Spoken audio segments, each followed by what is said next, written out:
Les voix des montagnes sont multiples et sont aujourd'hui plus que jamais porteuses de sens. La montagne elle-même s'exprime et influence nos vies plus qu'on ne le croit. Mais saurons-nous l'écouter? Le but de ces podcasts, donner la parole à ces voix.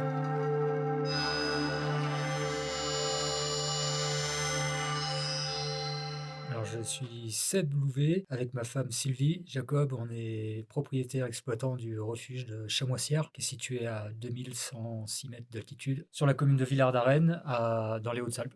À l'époque, je faisais des grandes traversées à ski, en courant, etc. Pendant une de ces traversées, je suis passé à Adèle-Planchard, que Sylvie gardait à l'époque. Et c'était une époque où on n'avait pas trop le sou, nous. Et du coup, quand on passait dans les refuges, on proposait, surtout en ski de rando au printemps, on arrive souvent bonne heure, on proposait l'après-midi de rendre service, déneiger, repeindre, réparer, couper le bois, peu importe, en l'échange du gîte et du couvert. Et là-haut, on avait refait la lasure de la toiture, et puis sympathisé, patin couffin, et puis voilà, on a fini ensemble. C'est vrai que quand on était à Adèle-Planchard, je me sentais pas spécialement concerné, je montais donner un coup de main, mais c'était pas un truc qui me faisait vibrer outre mesure. Et on a eu notre gamine là-haut, Méane, elle a grandi là-haut, et quand elle a eu 3 ans, jusque-là ça s'était super bien passé, mais entre le fait que Sylvie, ça faisait déjà 11 ans qu'elle était là-haut, dans un refuge à plus de 3000 mètres d'altitude, et que la gamine commençait à avoir un peu de l'appétence pour la vie sociale, on s'est dit bon là, faut qu'on perde de l'altitude, faut qu'on arrête. Et il y avait cette bergerie qui était à vendre, on s'est lancé 1000 mètres plus bas, sur l'alpage, de l'Alpe de Villard-d'Arène, ouais. Au-delà du fait que c'est un lieu incroyable qui est magnifique, je trouve que c'est un des rares alpages sur les Hautes-Alpes où tu as cette proximité et la douceur de la moyenne montagne, des alpages, de l'herbe et de la verdure, et tu tends la main, tu touches, les glaciers, les sommets de 3000. Donc c'est vrai que j'adore cet endroit pour ça. Et puis pour la petite anecdote, quand j'étais encore étudiant, un des premiers jobs que j'avais fait, c'était animateur dans un centre de vacances à Montier-les-Bains. Et ma première journée de congé, j'avais fait ce tour du Combéno là, et j'étais passé là et ça avait été une claque, je me souviens à l'époque. C'était en juin en plus, donc montagne toute blanche, herbe verte fluo. Je me suis dit, waouh, des endroits pareils, ça existe encore. Ça avait été vraiment une claque. Et je me souviens que j'avais mangé sur les marches de ce chalet qui était déjà à l'époque pas exploité, hein, mais qui était fermé, sans savoir que des décennies plus tard, j'allais m'installer là. Comme quoi, des fois, l'histoire, c'est un peu rigolo, selon les lieux et les situations et les moments. Ce refuge, en fait, nous, on est parti de rien, hein, dans cette enfin, de rien. C'était une bergerie, hein, donc 4 murs en pierre, un toit en tôle, un mauvais plancher et un semblant de dalle, et on en a fait le refuge aujourd'hui, ce petit refuge de 20 places. Travaux en 2012, on a ouvert le 2 août 2014, ça va faire maintenant 12 ans, et puis c'est un projet qu'on a fait en autofinancement et en autoconstruction. Hormis tout le système solaire, là, photovoltaïque et solaire thermique, où là, on a fait appel à un copain artisan parce que c'est trop complexe et chacun son métier. Mais sinon, tout le reste, comme je dis souvent aux gens, on connaît les planches et les vis par leur prénom. Je pense que ce qu'il a de particulier par rapport à d'autres refuges, c'est qu'il n'a jamais été construit pour être un refuge. Dans le sens où ce bâtiment, on le voit bien quand on est à l'extérieur, on voit déjà qu'il a été construit en plusieurs étapes. Au 19e, la partie cuisine, c'était vraiment hyper rustique. Et puis il y avait un bout de mur pour les bêtes. Et puis après, ils ont rehaussé, ils ont fait une toiture. Enfin voilà, on voit, quand on regarde les pierres, on voit qu'il y a plusieurs strates. Donc c'est un vieux bâtiment. Et nous, on l'a repris en essayant d'y mettre un peu une touche éco-responsable, entre guillemets, dans le choix des matériaux. D'une part par conviction, et puis d'autre part parce que c'est quand même vachement plus agréable à vivre dans des murs en chaux chanvre que dans du placo avec de la laine de verre. Ça, c'est un ressenti perso, mais qui vaut pour tout le monde, je pense. Et du coup, ouais, on est parti un peu là-dessus, avec une charpente en mélasse des Hautes-Alpes, mur en chaux chanvre, puis essayer de réutiliser un maximum les matériaux locaux, avec forcément la terre et les cailloux du coin, les ardoises pour la couverture qui étaient dans le torrent, les toitures végétalisées. L'autre fois, j'ai entendu ça sur France Inter. C'est dans la contrainte que naît l'imagination. Et c'est exactement ça ici. En fait, quand t'as pas le magasin de bricolage, toute l'offre disponible en ville et en vallée, et que tu dois faire avec ce qui t'entoure, et ben du coup, ça t'oblige à être vachement plus créatif. Et c'est assez rigolo, c'est qu'au fur et à mesure du chantier, c'est un truc que tu développes en fait. C'est assez marrant. En termes énergétiques, forcément, hein, comme on s'y est collé un peu tout seul dans ce projet, hein, sans architecte, sans maître d'œuvre, etc. On a tout mené de front. On a fait au plus simple au départ, c'est-à-dire qu'on est parti sur du photovoltaïque pour l'électricité et du solaire thermique pour l'eau chaude et le chauffage. Quelques années après, pour essayer de compenser un peu l'intermittence du soleil, on s'est monté une petite éolienne qui fait 450 watts, et ça va faire 2 ans maintenant. On a réussi à venir à bout d'un gros projet hydroélectrique avec une centrale, une picoturbine qui permet de turbiner l'eau du torrent qui passe juste derrière là, et avec laquelle on fait un peu plus de 5 kilowatts. Pour donner un ordre de grandeur, et une idée un peu sur les énergies renouvelables. Cette turbine hydroélectrique qui fonctionne sur le torrent du Vallon, elle produit en 1 heure ce que les panneaux solaires produisent en une journée et ce que l'éolienne produit en 1 ou 2 mois. Voilà, ça donne un peu le rapport du truc, et en sachant que cette turbine, elle tourne 24 heures sur 24, 7 jours sur 7, qu'il pleuve, qu'il neige ou qu'il vente, ça change rien du tout. Ça a été long, ça a été compliqué, on a failli jeter l'éponge plusieurs fois, mais ça valait le coup de se battre. Quelque part, le problème de l'énergie en refuge, il est le même pour chaque gardien, c'est-à-dire que tu es dans des milieux, ce qu'on appelle en site isolé, donc fatalement pas raccordé au réseau énergétique. Donc ça veut dire que ton énergie, il va falloir la produire d'une manière ou d'une autre. Donc il y a globalement pas 36 solutions. Le pire du pire, tu as le groupe électrogène, il y en a encore, du photovoltaïque, de l'éolien, ou effectivement utiliser l'énergie des torrents en montagne. Au départ, sur ce projet hydroélectrique, c'était pas du tout dans la dynamique et dans le projet du refuge quand on a démarré cette aventure. Bon, au départ, cette source d'énergie hydroélectrique, je voyais pas trop ce que c'était, ça me parlait pas des masses. Et puis ce Claude au refuge Buffet, elle m'a dit putain mais viens voir, tu vas voir et tout. Et on est monté avec Sylvie effectivement manger un midi, et quand j'ai vu avec si peu de flotte l'énergie que tu arrivais à dégager, j'ai dit mais c'est un truc de malade, je veux ça moi. Et voilà, on a commencé à se motiver, et puis j'avais commencé un peu à me renseigner, et c'était à l'époque, en 2014-2015, c'était extrêmement compliqué.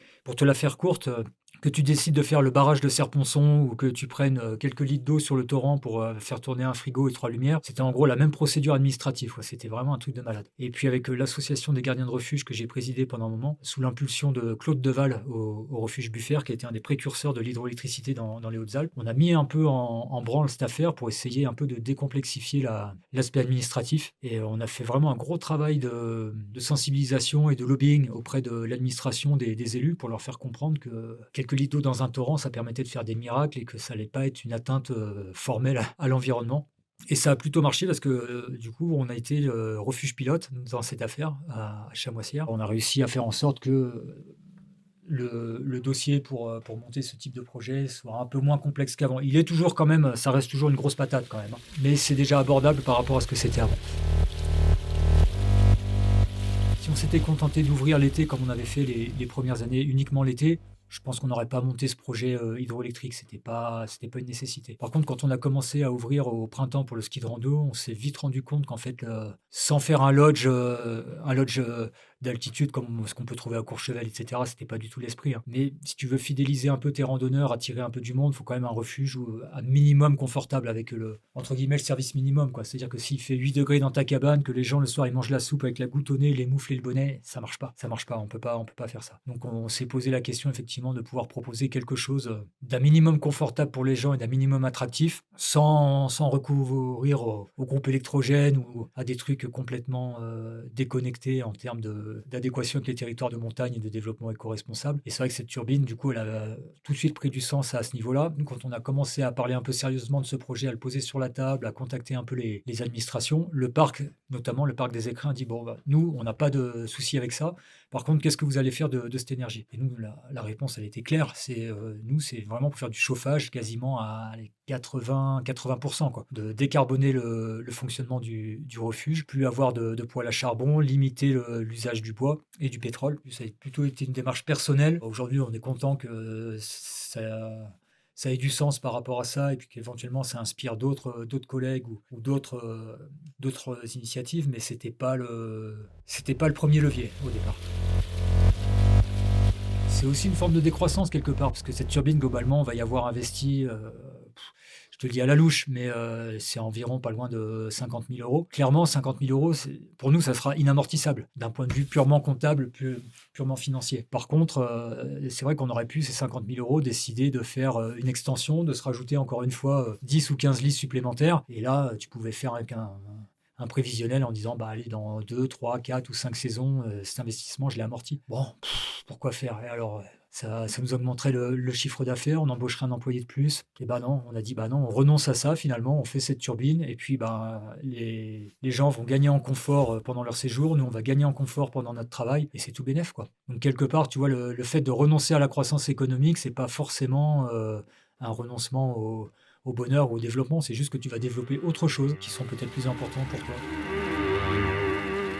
Le rapport à ton bâtiment, t'en discutes avec tous les gardiens de refuges privés, tu vois, qui ont bâti leur cabane. C'est sûr que on a un rapport à notre bâtiment qui est presque filial, quoi. C'est hyper fort. Je veux dire, bon, ici, les pierres qui sont qui sont sur les murs, je suis allé les chercher une par une à 1 kilomètre en quad, à les ramener, à les assembler. Donc forcément, et tout comme ça, quoi. Les mètres cubes de terre que tu as déplacés, enfin tout ce que tu as fait, je veux dire, tout est passé entre tes mains et a été monté avec tes jambes, quoi. Donc tu as forcément un rapport qui est très particulier et puis tu le développes au fur et à mesure, tu en prends soin, tu l'améliores. Quelque part, il y a le refuge, puis il y a tout l'environnement qui va autour. Nous ici, on y passe quasiment, on arrive début mars pour préparer la saison de ski de rando, et puis ça va courir jusqu'à la fin de l'automne quasiment. Encore une fois, maintenant qu'on a cette turbine avec du chauffage dans la maison, bah, c'est sûr qu'à l'automne, tu te poses moins la question de rester pour continuer à bricoler et à peaufiner ton outil, parce que tu es bien, tu es au chaud et que tu peux te mettre bien pour travailler. Les montagnes qui sont autour, forcément, tu passes plus de temps et puis tu les vois changer, tu les vois bouger au gré des saisons. Et ouais, il y a aussi un attachement par rapport à ça. Moi, je sais que le printemps, par exemple, c'est une saison que j'adore, qui est épuisante en termes de rythme de travail. Tu te lèves tôt, tu te couches tard, mais ça, peu importe. Mais c'est surtout que le paysage, il est tellement changeant, quoi. Et puis cette neige qui recule au fur et à mesure, qui remonte tout doucement, les premiers torrents qui commencent à sortir, les premières herbes, les premières marmottes, enfin, tu as cette évolution permanente, quoi. Et c'est vraiment chouette. Forcément, tu es attaché à ton bâtiment, mais tu es aussi hyper attaché à l'environnement qui est autour. Les écrins, c'est un massif qui est complexe, qui est technique, qui est raide, qui est tortueux. C'est pas un massif d'initiation. Et on voit bien au fur et à mesure des années, hein, et c'est plus prégnant, je dirais, depuis 10 ans, même si le truc a commencé avant. Mais depuis 10 ans, on voit bien qu'il y a des passages qui sont de plus en plus complexes, qui se font de moins en moins, qui sont de moins en moins en conditions. Ça a commencé il y a 20 ou 30 ans avec le couloir nord du col du Diable, qui maintenant il s'est fait exceptionnellement, je crois, l'année dernière, ou il y a 2 ans, avec ces chutes de neige providentielles de fin de saison, là, qui sont venues coller dans le couloir. Sinon, c'est un truc qui n'avait pas été fait depuis des décennies. Et puis, on voit bien qu'il y a des passages autour de chez nous qui sont de plus en plus complexes, plus techniques, plus difficiles, qui s'enneigent moins bien, qui demandent un niveau supérieur. Le Tour de la Mège, c'est clairement ça, hein. Le Tour de la Mège, c'était un truc avant, c'était une belle course d'alpinisme, un beau raid d'alpinisme. Maintenant, ça devient compliqué. En termes d'adaptation, je pense que l'itinérance sur les écrins, à terme, elle va être un poil plus confidentielle, un poil plus technique, et on va avoir de plus en plus, je pense, de randonnées en étoile. C'est un truc qui va se mettre en place et qu'on voit déjà, hein, pour le ski de randonnée. Et ça veut dire que toi, ton bâtiment, selon que tu accueilles des gens qui font que passer ou qui vont rester là 3, 4, voire peut-être même 5 jours, là, tu vois bien qu'en termes de confort et de qualité du bâtiment, mais il va falloir placer la barre un peu au-dessus. Encore une fois, le but, c'est pas de faire du lodge ou de l'hôtellerie d'altitude, simplement que les gars puissent prendre une douche, puissent faire sécher leurs affaires, recharger leur téléphone, tu vois, fournir, j'ai envie de dire, le service minimum. Par rapport au contexte actuel, encore une fois, environnemental, économique, social, enfin bref, on voit bien vers quoi on se dirige, hein. Et je trouve que les refuges, quelque part, dans leur fonctionnement, le fait de mutualiser les ressources, d'avoir un fonctionnement collectif, j'ai un peu le sentiment que quelque part, c'est un peu un modèle finalement pour le fonctionnement en vallée et en ville plus tard. Ce qui existe déjà, hein, à moindre échelle, hein, mais le fait d'avoir des résidences collectives avec des installations mutualisées, que ce soit sèche-linge, jardin, etc. Enfin, plein de choses qu'on met en commun et on réapprend à fonctionner en commun parce qu'on le faisait très bien avant. Et puis l'individualisme a un peu gagné ces dernières décennies, mais on va y revenir par nécessité. Et quelque part, les refuges, c'est un peu une sensibilisation à ça. Et les gens, ils viennent passer 1, 2 ou 3 soirs ici, puis s'aperçoivent que finalement, partager un repas en commun, partager une salle de bain, partager un espace pour manger, partager une salle de bain, partager une terrasse, partager plein de trucs, finalement, c'est pas si pire. Et puis ça se passe bien, la preuve, il y en a plein qui reviennent. Donc c'est que ça doit être possible. Le fait de partager l'énergie aussi, l'énergie, l'eau, c'est-à-dire, bon, ici, à Chamoissière, avec cette turbine, maintenant, c'est vrai que la contrainte énergétique, elle est un peu moindre, mais dans des refuges plus en altitude, où effectivement, c'est un peu plus compliqué, l'accès à l'énergie ou à l'eau est un peu plus compliqué, tu es obligé un peu de faire gaffe et de penser aux voisins et aux collègues en face desquels tu vas manger le soir. Tout ça crée quelque chose que je trouve assez positif, ouais. À titre perso, j'y ressens un peu comme un rempart et comme un refuge. Arrivé en montagne, tu retrouves un peu de sens, de calme et de sérénité. Ouais, c'est quelque part un peu se couper dans ce monde dans lequel je me reconnais pas toujours, que j'ai un peu du mal à comprendre des fois. Par rapport à la dérive climatique, en montagne, ça va juste 2 fois plus vite que partout ailleurs. Pour nos anciens, le fait de manquer d'eau en montagne, c'était juste une hérésie pour eux, c'était même pas concevable. Je pense que ça faisait même pas partie de leur imaginaire. Et aujourd'hui, on en est là. Il y a plein d'endroits en montagne où l'eau, c'est déjà une préoccupation, et à des endroits où ça ne l'est pas encore, ça va pas tarder à le devenir, quoi. Et c'est ça pour l'eau, c'est ça pour plein de choses, les montagnes qui s'écoulent. Enfin, après, c'est pas la question d'être défaitiste, mais elles disent quand même quelque chose de ce qui se passe actuellement, et elles nous le font vivre à la vitesse x2, quoi. Donc, l'argument de dire oh bah on savait pas trop, on n'était pas au courant, là ça va être compliqué, il va falloir trouver une autre excuse.